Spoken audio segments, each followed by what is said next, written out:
When it came to clarity on the aesthetic ER kit, the end result was I wanted that kit in every clinic across the country to keep our patients safe. Welcome to the Learn Skin podcast with me, Dr. Raja. And me, Dr. Hadar, where we discuss all things skin. Join us as we delve into the art and science of skin health in today's episode. Hey, Raja, can you say the thing I told you to tell them? Of course. We are board-certified dermatologists. This podcast is meant for educational and informational purposes only and is not considered medical advice, nor does it serve as a substitute for professional care by a doctor or other qualified medical professional. All opinions shared do not express the views of Learn Health, Inc. Let's get to the good stuff. Hey, Raja, how are you today? What's up, Hadar? Well, I'm always thinking. I'm frequently thinking on this podcast, aren't I? But what I was thinking about today is, what is your mindset like? Have you ever thought about me thinking about you thinking about mindset? Yes, I have, believe it or not. And, we talk a lot about how to succeed. We have a lot of successful people on this program, but we wanted to dedicate one episode to talk about this idea of success leadership. What is the power behind it?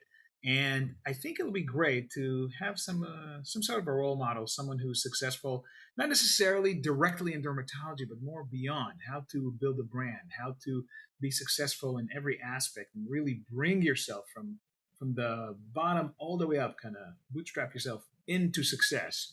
So we need someone to kind of help us get this conversation going, because mindset or not, my friend, we need a third party to this. Yeah, absolutely. And in fact, I can't think of anyone better than an author to a book called From Food Stamps to Fortunes. I mean, that right there just kind of gives you the kind of grit you need. So Yep. We are pretty lucky. We have Yvonne Dellos. She is a nurse practitioner, highly sought after speaker. And I just told you about, she's obviously a great author, knows definitely how to write wonderful books and wonderful titles. That just goes to show. And then she really specializes in helping women elevate their mindset, scale their income, and just live more purpose-driven lives. So, Yvonne, I know we had a short chance to connect right before, but I could already see it. You are a woman that really knows how to, achieve things. So, welcome to the podcast. We're very excited to speak to you. Thank you both so much for having me. I'm honored to be here today. Well, Yvonne, let's start in the beginning, shall we? Tell us kind of about your background. I think the title of the book is very intriguing, and don't give it all up, but give us a bit of your background and how did you come to the beginning of your success story? So honestly, I rode the short bus, you guys. So I always had this label of not being smart because I rode the short bus in kindergarten. And my mother truly was a single mom to six daughters and doing the best she could. She would get hand me downs from our neighbors, we'd get food from our church. And I remember one of my earliest memories, she had given me $1 food stamp to go get gas in the car. And whichever of us children got to go, it was always a treat because what she would do, she would take $1 food stamp. She would have us go into the gas station, get 3 penny candies, and bring the 97 cents in change to put gas in our car. So that was the upbringing I was raised in. I'm really the first generation educated and the first generation millionaire on both sides. And so my whole upbringing was I wanted a better life for myself. I didn't want to live paycheck to paycheck. And ironically, I was kicked out of my house at 14 and I went into a local family clinic seeking birth control and STD screening. And it was my family nurse practitioner that truly saw me for really just being a human being trying to do the best I could with what I had. And that was truly the catalyst that changed my entire life.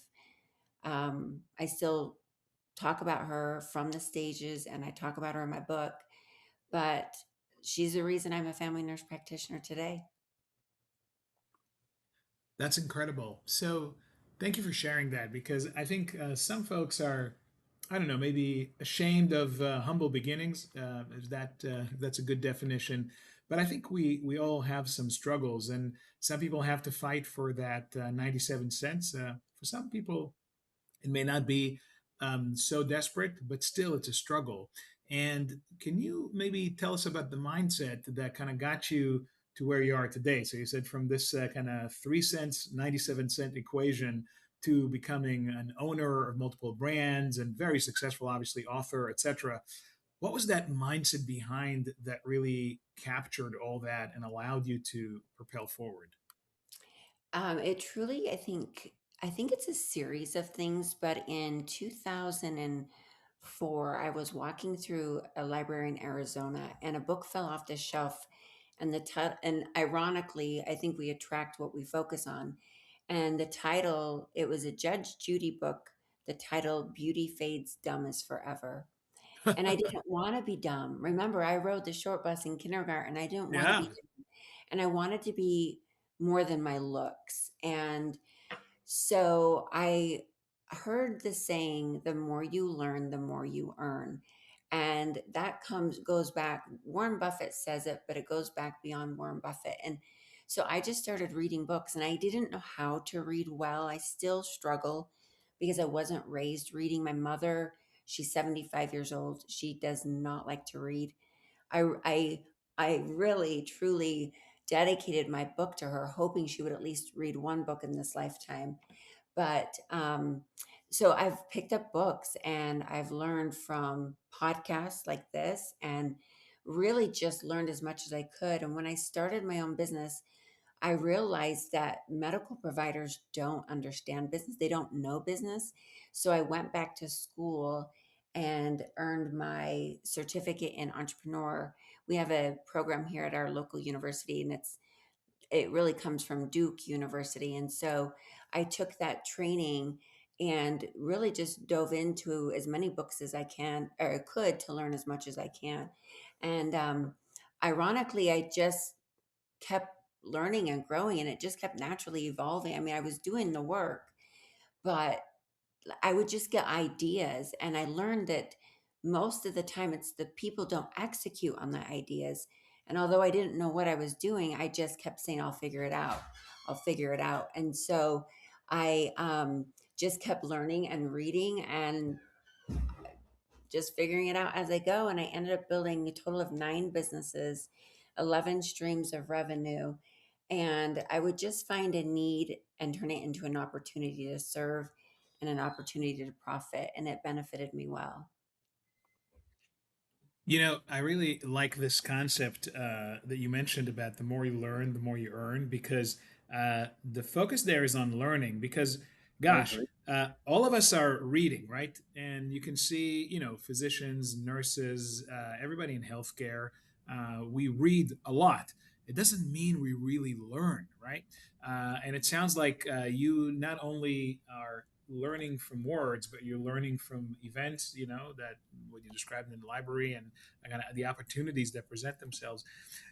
Can you maybe dive in about that, or maybe give us an example of how you really took this idea into an opportunity and then translated it into a successful business that I want to emphasize, you said really nicely, first and foremost, serves others. Can you give us maybe an example on that, just for people to kind of get the mindset? Yeah. So I would say with the aesthetic ER kit, that idea came about because I was going around the country training several providers, and I noticed that nobody had an emergency kit. I would be lucky if they had 1 or 2 vials of hyaluronidase. Oftentimes they were expired. And so I kept seeing a real need for one standard location with protocols and algorithms, just a compilation of all the white articles in one place on step by step what to do. And so I ran it by several colleagues. And then I was in the Innovation Plaza. I was at the business program here locally, and we have an Innovation Plaza. And one of the longtime directors of this, he's a retired dentist, and he's invented so many things. So I ran the idea past him, and he's like, you know what? Sounds good. If it's never been done, why don't you go for it? And so I did. I really did. I just grabbed all the white. I gathered probably over 300 white research articles and colleagues' ideas and what people had used and what worked and what didn't work. And I created a PowerPoint. I had the kit custom designed out of China to look like a designer bag in your med spa, so it didn't look like a red clunky emergency kit.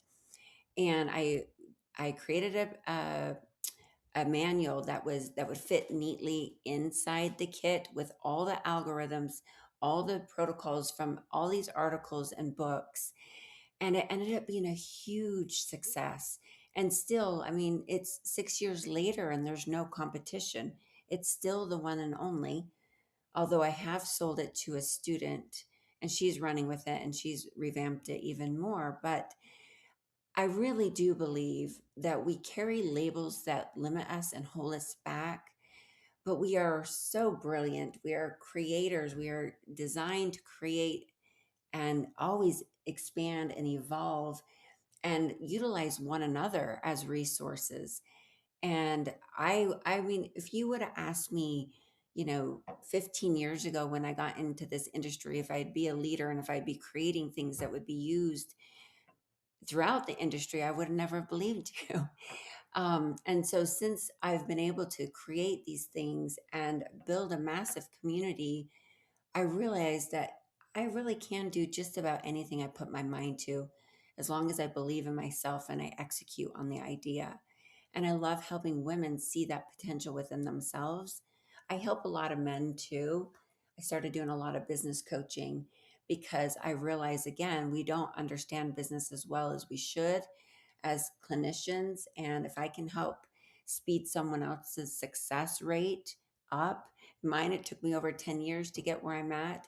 And I humbly and gratefully have helped several women hit seven figures in their first year of business by literally just teaching them what I learned. So I've learned a lot, I've grown a lot, and you track and measure what you do, and then you pivot, you adjust, and you modify each time you implement and see what works and what doesn't, and then just keep evolving it.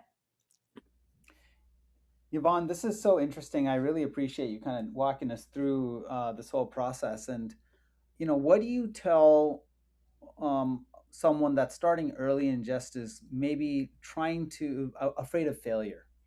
Because a lot of people in the very beginning, they're so afraid of failing. How do you get them through that stage? And what kind of words of advice do you give to them, or what are the kind of ways that you coach them? Yeah, so this is where mindset comes in. It all comes down to your belief, right? If you believe failure is bad, I want to challenge you to change your perspective. So, for example, when I train a new injector on neuromodulators, I tell them every single time, I could teach you all day long, but your failures are going to teach you more than I could ever teach you. And so, when that patient comes back in 2 weeks, your results, good or bad, are going to show you what worked and what didn't work, right? And so, I really challenge, I love failure. I'm like, bring it on because it's shown me what doesn't work so that I can improve and find what does work. And I learned from Tony Robbins. He's one of my biggest mentors and coaches. I've hired his coaches for years. And, he always I'm says, such a big Tony Robbins fan myself. I are just think you? he really, oh yeah, I love the way he distills things. Yes. And he says, nothing is good or bad. It's the meaning you give it. And so I was like, I'm going to test this. I'm going to just start. And I really have created this Pollyanna world. I live in the most beautiful world because I've just changed the meaning of things. I've changed my perspective of things. And I'm like, I'm allowing this to grow me. I'm allowing this to challenge me. I'm allowing this to test me. I'm allowing this to show me what my triggers are and what I need to work on. And I've loved it, honestly, because I'm like, okay, if this is uncomfortable, then I'm growing and I'm expanding. And that's truly what I believe our souls want to experience. And so I've just learned to embrace it and it has blessed me well, extremely well. And so anyone that has, struggles with failure or a firm belief that failure is bad, please come my way. let me help you. Let's just tweak and adjust the mindset and how you frame it, and let me teach you how to use it for your advantage. Because if I allowed failure to stop me, knowing that I rode the short bus and that I wasn't smart, that I wasn't enough, that I wasn't good enough. Um, I mean, when you read my book, From Food Stamps to Fortunes, you'll see all the programming that I went through, all the labels that I carried for years. And honestly, if I believed all of that and never changed my perspective, there's no reason I should be living the life I live today. Absolutely not. And I have five sisters that still live from that mindset, and I really try to work on them. But everyone grows at their rate, their own capacity, their own level, and their own readiness. And I have my 23-year-old nephew living with me right now, and he's like, Auntie, how much rent do you want me to pay you? And I said, listen, I don't want you to pay me. I want you to pay yourself. So we're going to set up some savings funds. I'm going to teach you about money. I'm going to teach you about mindset. I'm going to give you a book. I'm going to give you a journal. I think that's And that, invaluable. yeah, that's your rent to me. And so I try to be for others what I wish I had. And I try to be for others what Susan Molman, my nurse practitioner at 14, was for me. I want to see you. I want to hear you. I want to value you and love you and help you create the life of your dreams, your desires. Well, I think this is a great way of approaching, just getting people almost practically involved right out of the gate. Now, one of the concepts you've put forth is clarity beats complexity when building multiple income streams. So, can you talk about what were the multiple income streams that you had, and what do you mean by clarity beats complexity? So, a two-part question there for you. Yeah, I get a lot of my coaching clients that come to me, they well, first of all, your words are really, really powerful. And if they're always saying, but I don't know how, I don't know how to run $1 million company, but I don't know how. Like, first, you have to be very mindful of how you speak, because how you speak will either expand your mind or it will shut your mind down. So I give them a lot of reading, and one of the books is How You Speak to Yourself by Shad Helmster. And so I work with them on how they talk, really. And so if you open up your vocabulary to open up your mind will attract new opportunities and new ideas into your life and into your mind. And so for me, with these multiple streams of revenue, so I started with the clinic, and then the clinic turned into the training program. And then the training program turned into a medical conference. And then it turned into the emergency kit. And then it turned into the medical director program. Then it turned into business coaching. And then it turned into the book and the journal and the podcast. And it just kind of expanded and evolved. And it really turned into multiple streams of Isn't that the revenue. way it goes, Yvonne? I mean, sometimes you think you have a path and then something else, another door opens and another door opens. And I always find this funny with 5-year plans. It's nice to have a 5-year plan, but it almost never goes to plan, right? But if you keep open minded and like with it, you can sometimes get such a cool journey that you never even expected. Yeah, and I think with that, it's having clarity, knowing what you want, and move in the direction. So if you liken it to like a pilot, when a pilot gets in the airplane, he knows exactly where he's headed. Now, there's going to be turbulence, there's going to be weather, there's going to be wind, there's going to be maybe something happening with the customers. Maybe something happens in the cockpit. You always want to be prepared. And Tony always says you want to anticipate. In business, you need to anticipate anything and everything, but you're not attached necessarily to only one way of it happening. And I've seen this so many times, like even this conversation right now, I don't even know how you originally found me or heard of me, but like it's like we attract and we draw in those that align, and that's meant for us, and it evolves and grows into something else. And so I've just had to expand my mind and be open to new relationships and open to new ideas and open to new concepts and new partnerships, because I have learned so much that when you're narrow minded and you're only open to it has to be plan A, there cannot be a plan B or a plan C. I've just allowed myself to go with the flow and let life happen for me. And I believe that my faith has become much stronger than my fear. And I believe people fear the unknown. They like certainty. And the future is always the unknown. You can always connect the dots looking back. And so we tend to go off past experiences when we make future decisions. But I think that's where we have to lean into having faith stronger than our fear. That's very inspiring. I wanted to ask you. Well, I have like three different questions I want to ask you, but I'll limit it to one for now. Do you For those out there who are listening, you mentioned something about clarity of the pilot, kind of seeing the end result, right?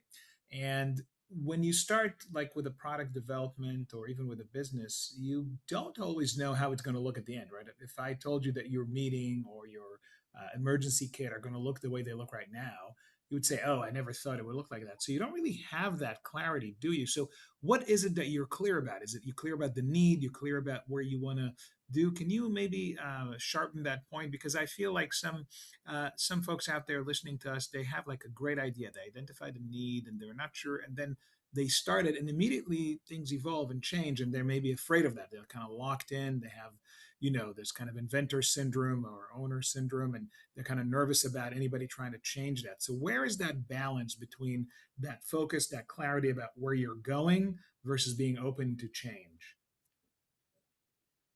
I think what it comes down to is it was never about me, right? I didn't let my ego lead the decisions. So I believe in taking inspired action. And if you look back in history and you look at all the greats, they sat in silence and they were very aware of their thoughts. And the minute a thought comes in that is negative, I question it. Is this a self sabotaging thought? And so when it came to clarity on the aesthetic ER kit, the end result was I wanted that kit in every clinic across the country to keep our patients safe. Every every clinician injecting dermal fillers, they need to know this information to better provide care and to eliminate the fear as an injector, because that is one of our greatest fears as an injector is a vascular event. And so I just kept my focus on that end result of I wanted this kit to help every injector in the industry. And it just kept getting better. Like I went everywhere looking for the right kit. I contacted every company in China, I think, and it just kept getting better. And then I would listen to people. I would listen to their ideas, because so much comes from the people in your life and the people you come across. So, for example, one of the roadblocks I hit when I was creating this was I was a medical advisory board member for MERS and a speaker and trainer for Prolinium, and two companies I really love and respect. And they were very supportive of this idea from the beginning. And then we hit a roadblock, and it was Yvonne, because the original name was Occlusion RX. And they both came to me and said, as much as we want to support you, our medical affairs, there's too much of a conflict because of the name. And I said, well, I'm not attached to the name. And ironically, I was sitting in the car of a Prolinium rep, and I was thinking of all these new names. Like, I was like, I got to find a new name. And she's like, well, how about aesthetic ER? And I was like, oh my gosh, that's it. And we, right then and there, we rebranded, changed the name, pivoted. And it ended up being so beautiful. And everybody understood it so easily. And so again, I was not attached to it having to be one way. I knew the outcome. I knew my intentions. I knew the purpose of it. And again, when you find a need, turn it into an opportunity to serve. And I believe in return, you profit from it. Wow. Well, folks, this is pretty incredible, right? I feel like, Yvonne, I can talk to you forever and we can come up with some new concepts and new ideas on how to improve our practice for our patients to really be more meaningful and be successful ourselves along the way. But unfortunately, our time is limited. But guess what, folks? Uh, you can actually listen to Yvonne because she is coming to the Integrative Aesthetic Summit. This is LearnSkin's very first summit on aesthetics, which in which Yvonne will be one of our main speakers. So go to the LearnSkin website to learn more about this, and you can come and hear and ask Yvonne questions yourself. I mean, I love your vision on things and how you conceptualize these very important issues. You know, Yvonne, sometimes these things seem a little abstract, but once you start going through these processes of developing a product or developing an idea, these things will start make a lot more sense. So I can't wait to see you in person in August. And folks, please join me in thanking Yvonne for her time, her expertise, and we will see you all at the Integrative Aesthetics Summit. Thank you. And that's a wrap for today's episode. But if conversations like this resonate with you, that's exactly why we created the Integrative Aesthetics Summit. Bridging the gap between aesthetics and wellness is how we elevate patient outcomes. And it's taking place from August the 22nd to the 23rd, 2026 at the Grand Hyatt Indian Wells in Palm Springs. The Integrative Aesthetics Summit brings together dermatology, medical aesthetics, and whole person skin health with practical, data-backed solutions, and that's how we do it. Whether you're a dermatologist, PA, or med spa owner looking to grow your practice, this is the summit for you. And this summit is intentionally designed as a smaller, more intimate meeting, so you can focus on meaningful connections, hands-on learning, and clinical insights you can actually bring back to your patients. So if you want to be a part of the future of integrative aesthetics, your seat at the summit is waiting and it's got your name on it. You can learn more and register at integrativeaestheticssummit.com. Use the code podcast15 for 15% off registration. That's integrativeaestheticssummit.com. Can't wait to see you there.